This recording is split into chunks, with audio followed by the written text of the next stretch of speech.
Well, hello and welcome welcome to this English lesson about phrasal verbs. And as you can see, this is part 3.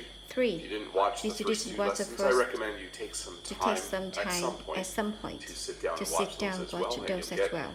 And you get a sense of some of the most common phrasal verbs that we have to use in English. Again, phrasal verbs have two components. And sometimes it's hard to know what they mean because the addition of the preposition can sometimes change the meaning of the actual verb. So you see what I mean when I start talking about it in the lesson.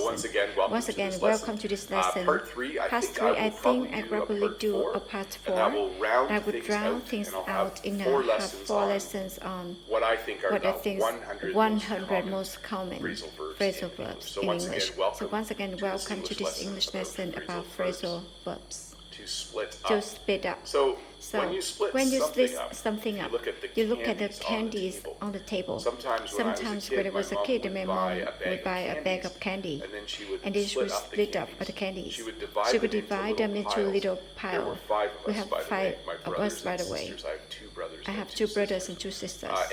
And my mom would split up the candies so we all got the same amount. If you look at the far picture, those, it's a scissors cutting a marriage certificate in half can also split up. If someone's dating someone, they start dating. Oh, they're not together anymore. They split up. If people are married and they decide to separate or decide to get a divorce, by the way, you separate into split together. When you get a divorce, that you no longer be married. We say they split up.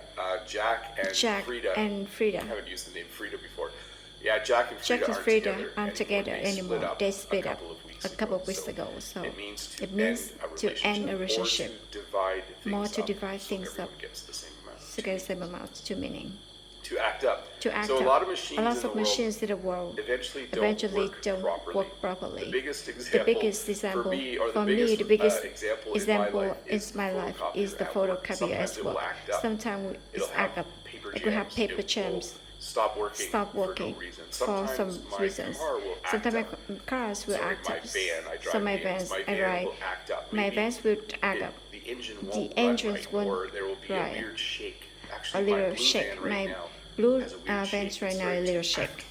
Act up a bit. So when a machine doesn't work properly, we often say it's acting up. Or we say, oh, if you're going to use the photocopier, be careful because they might act up on you, not work properly.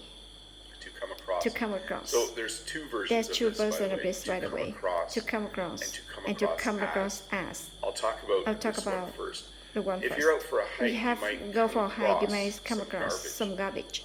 If you're out, and try to think here. This is probably the best example yet. It means to find something you aren't expecting to find. Come across some garbage. When I go to school, sometimes I walk. I come across students' backpacks. Sitting in the hallway, there are no students around. It means that they're always moving, and you find something as you are doing that. When you drive on the highway, may come across a slow driver, and that might be frustrating for you. To come across as though describe a person.